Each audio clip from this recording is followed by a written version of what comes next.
You're watching West Dakota Fox News at 9 with Anna Schleisman and meteorologist Henry Blakes. Your first news of the night starts right now on West Dakota Fox News at 9. When you harm someone's livelihood, they're bound to be upset. Well, family in Bowman County says a recent incident involving a helicopter caused a stampede on their land, and they want justice. Jordan Verdadero investigated, finding the landowners lost several calves and confirmed a chopper was in the area looking for eagles' nests. Pine and Tammy Gilbert say the helicopter owned by Zion's Credit Corporation flew over Eagles Nest Butte on their Bowman County property. Some calves went through a fence into another pasture, and a bunch of cows and calves went through a fence over here and into a lot. I don't know, it crippled probably 3 or 4 cows' hips and stifles, and we ended up losing a couple calves out of the deal. According to this letter to the Federal Aviation Administration, a contractor for Apex Clean Energy, an eagle biologist, and a pilot from Alaska were all on board. Apex confirmed that information. The Gilberts say this is a huge property rights issue. This isn't federal ground, this isn't state or county, this is private ground. We own this ground. This is where we calve every year. Randy Feist, another landowner nearby, says the chopper caused commotion on his property too. It started south, about 2 miles south of our house, just hovering above the rimrock, flying back and forth. It was only probably 100 to 200 feet above the rimrock. The pilot was really good. He knew what he was doing. Feist says it was too close for comfort for his cattle and chased them into a corner. Thankfully, we weren't riding horse or something, because if we'd have been riding horse, a Greenbrook horse or something with that noise, you know, somebody could have got hurt. Tammy Gilbert said she spoke with Apex, and she says they admitted to seeing the mule deer on the butte but denied seeing any cattle. The mule deer at this time of the year are hard to see up there because they're the same color as the grass. So they were close enough to see the mule deer up there, but they couldn't see a black cow. Gilbert says no one in the helicopter has tried to resolve their loss and says they're not in the area of the wind farm but are suffering collateral damages from it. I'm not necessarily against wind energy. I don't know enough about it. I know it's heavily government subsidized, but I am against 3 idiots in a helicopter. I spoke to a senior development manager at Apex Clean Energy who confirmed a survey was being done by an environmental contractor above the Gilberts' land. Apex also confirmed it was looking for eagles' nests in the butte for their Bowman Wind Project. In Bowman County, I'm Jordan Verdadero reporting for your news leader. Apex Clean Energy says they're taking the Gilberts' concerns seriously. The Hardin County Sheriff says the incident is still under investigation. A Mandan woman was killed in a rollover crash 20 miles west of Ashley this afternoon. A 28-year-old Mandan man lost control on a curve on a section of Highway 11 that just had fresh chip seal applied. He was seriously injured, and the 23-year-old female passenger was ejected and later died from her injuries. Her name will be released pending family notification. Well, you may notice our set looks a little bit different. We are building a brand new one, so we'll be in this temporary set for a few months. So thank you for bearing with us. Well, that sunshine was definitely a breath of fresh air today. Will that stick around, Henry? You're absolutely right. It was great to see the sun once again across central, eastern, north, and South Dakota. You had the sun across the north yesterday, but looking at First Warn Sky Tracker Doppler radar right now, we've got a little bit of shower activity across central and western North Dakota and parts of eastern Montana.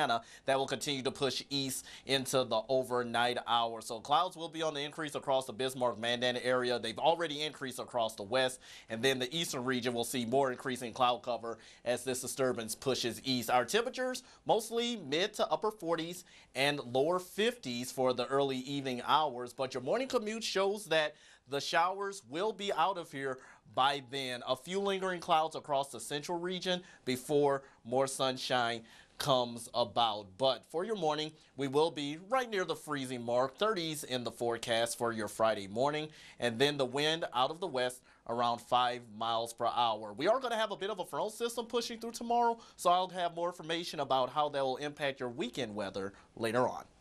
Thanks, Henry. Well, Ann Cleary has tried since 2016 to build a home at 717 North Mandan Street, and tonight was denied again by the Bismarck Board of Adjustment. The lot, which used to hold a city pumping station, is smaller than normal, so Cleary's house requires 2 variances. Due to changes in city ordinance, she brought the issue up one more time, but several neighbors stand opposed. The re-petitioning for this project seems to be infinite. It seems to be going on and on. I have lived in Bismarck my whole life and grew up in the Cathedral District. I want the core area of this community to continue to thrive and to also be maintained appropriately. Cleary can appeal to the City Commission. Well, business in Medora is shaking things up. Western Edge Bookstore is connected to a hotel, but they're converting their basement into the low-cost alternative, a hostel. It's in preparation for the upcoming busy season, but they're also looking ahead to the building of the Theodore Roosevelt Presidential Library and beyond. People do come up from the Black Hills, from Mount Rushmore, but I think the library is going to draw a lot more people. Ellison says her inspiration came from her daughter's travels to Colombia and Peru. We didn't choose not to have Mr. Barr come. He chose. Today's House Judiciary Committee hearing started with an empty seat where Attorney General William Barr was supposed to sit. Barr warned them he wouldn't testify if a lawyer questioned him. Yesterday, they voted to do just that. So Barr didn't show, calling the conditions unprecedented and unnecessary. Democrats calling him chicken. Well, now House Democrats are giving the Justice Department one more chance to hand over the full unredacted Mueller report, or they'll hold Barr in contempt of Congress. Ray Bogan has more. The Attorney General of the United States of America was not telling the truth to the Congress of the United States. That's a crime. Democrats are on a fierce offensive against Attorney General William Barr and the Trump administration. House Speaker Nancy Pelosi accused the president of obstructing justice by not honoring subpoenas. Judiciary Committee Chairman Gerald Nadler gave the DOJ a loose deadline of a couple days to hand over the full, unredacted Mueller report. Then, if we don't get that, we will proceed to hold the Attorney General in contempt, and we'll go from there. Attorney General Barr boycotted the Judiciary Committee meeting this morning. Committee Democrats voted to allow lawyers to question Barr, which he opposed, so he canceled his appearance. But the chairman held the hearing anyway, leading to heated exchanges. The challenge we face is that if we don't stand up to him together today, we risk forever losing the power to stand up to any president in the future. We go back to a circus political stunt to say we want it to look like an impeachment hearing because they won't bring impeachment proceedings. That's the reason. White House counsel Emmett Flood wrote a letter to Barr saying the White House has not put a blanket waiver on executive privilege on the Mueller report, meaning the president can still instruct senior aides not to testify before Congress. And closer to home, a conflict arising between Native Americans and the governor of South Dakota. The Oglala Sioux Tribal Council unanimously voted to tell Governor Kristi Noem she is no longer welcome on the Pine Ridge Reservation. It's in response to her support for 2 bills which increase penalties for those who protest the building of oil pipelines and other infrastructure projects. They say it unfairly targets Native Americans and allies in their efforts to keep pipelines away from tribal lands. Just centimeters away of killing me. But I did not die. I did not fall down. God protected me. The National Day of Prayer service at the White House today focused on the recent attacks on places of worship. President Trump remembering the victims and heroes and calling for an end to anti-Semitism and hate. And at the North Dakota Capitol, elected leaders, tribal leaders, and students all participated in National Prayer Day, praying for those serving in the government, the military, education, and more. There's a lot of different representations of our government, law enforcement, education, whatever. But we are one nation today under God. Echoing the sentiment at the nation's capital, this year's theme was Love One Another. Governor Doug Burgum signed the remaining 53 bills from the 2019 legislative session. Among them were appropriations bills dealing with education and measures to address the state's workforce shortage. Burgum signed 526 of the more than 900 bills introduced and vetoed 2 in their entirety and 1 partially. One of the last appropriations bills signed was that for the state auditor's office, which included language that questioned the auditor's authority. Josh Gallion submitted a statement today saying, although this was not the outcome I'd hoped for, I'm invigorated even more to continue shining the light on our government and to provide our citizens with the transparency and accountability they deserve. Another signed bill approved nearly $9 million for Bismarck State College's health science programs, which Governor Burgum says is important for North Dakota's workforce. They'll use the funds to move these programs from a building downtown to one adjacent to the main campus, which means they'll be able to expand space for labs, classrooms, and future program growth. They'll increase enrollment as well as integrate state-of-the-art technology, including a virtual hospital. And they'll incorporate 5 simulation rooms to create live patient experiences. BSC President Larry Scogan thanked legislators and the governor for supporting their students in this vital field. There are nearly 2,000 open healthcare jobs in North Dakota. Well, Governor Burgum partially vetoed the bill changing how the state views interest earned in the Legacy Fund. The state's oil tax savings account transfers money back into the general fund as revenue. The bill would have pushed the money to the next biennium. Burgum says lawmakers and taxpayers deserve to know the state's true financial status. And on the national stage, President Trump vetoed a bill that would have reined in U.S. military support for the war in Yemen. The Senate held a vote to override that veto, but fell short of the 2/3 majority necessary to do so. Only 7 Republicans were willing to join Democrats to vote to overturn the veto. Despite the loss, critics of the Yemen war vowed to keep fighting to end U.S. involvement, arguing it is immoral to participate in the war that has created a humanitarian crisis. Well, after several days of violent and deadly protests against Venezuelan President Nicolas Maduro, he's rising up. Opposition leader Juan Guaido said the final phase of his plan has come, but he said he lacks the support of enough military defectors to overthrow Maduro. Today, alongside military members, Maduro stated that, quote, the time to fight has come. I say, we have to face and cut the betrayal, the coup. We need to step forward, be active. The order is given. The traitors, stop them. The coup plotters, reject them and also stop them. The armed forces must be united. Clashes between pro-government forces and opposition supporters are expected to continue in the coming days. Well, normally it's not a good thing if kids are wired at school, but in this context, it's a great thing. And we've got some showers moving through the Magic City. Don't worry, it won't be long-lived, but you can expect a few sprinkles this evening and tonight. Your forecast is next. Your latest weather forecast is here on West Dakota Fox News at 9.